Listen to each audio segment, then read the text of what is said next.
Il y a un dossier prioritaire sur lequel le CKE est dessus, c'est le dossier de l'emploi.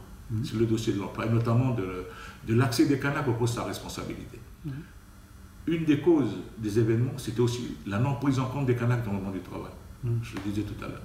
Et notamment de l'accès des Kanaks aux responsabilités, au poste à responsabilité. On était vraiment confinés dans une catégorie, il y avait un plafond de verre un peu partout, on n'arrivait pas à le percer.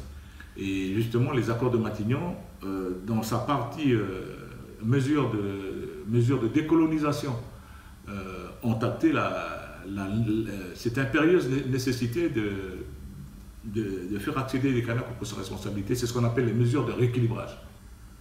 Au niveau du monde du travail, donc, la question Kanak n'est pas traitée au sens que nous on voudrait. À savoir qu'on a toujours voulu dire que pour mesurer l'ampleur de cette problématique, il nous fallait passer par des statistiques ethniques. Et plusieurs fois, on nous a refusé. On nous a refusé en disant que c'était un problème de constitutionnalité, un problème juridique, etc. Et que ça crée une rupture d'égalité, etc. Enfin, c'est toujours un argument qui... Alors que nous, on disait, non, je veux dire, à partir du moment où la question de rééquilibrage elle est actée au niveau des accords politiques, il faut bien des outils. Il faut un observatoire, pour mesurer un petit peu l'ampleur. Et donc, une fois qu'on a mesuré ça, ben on décline les politiques, l'ampleur des politiques qui vont avec, pour essayer de rattraper tout ce retard. Donc, vous répondre précisément en termes de chiffres, ça nous paraît aujourd'hui difficile, mais en tout cas, je veux dire, si vous avez l'occasion de venir au pays, en une journée, ou en 2 ou 3 jours, vous faites le tour des services publics, vous faites le tour des entreprises privées, un peu de curiosité, vous rentrez dans les bureaux, vous constaterez le vide sidéral sur l'absence des Kanaks.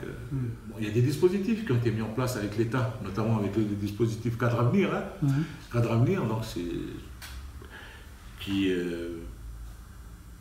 traite un petit peu cette problématique sous l'angle de la discrimination positive.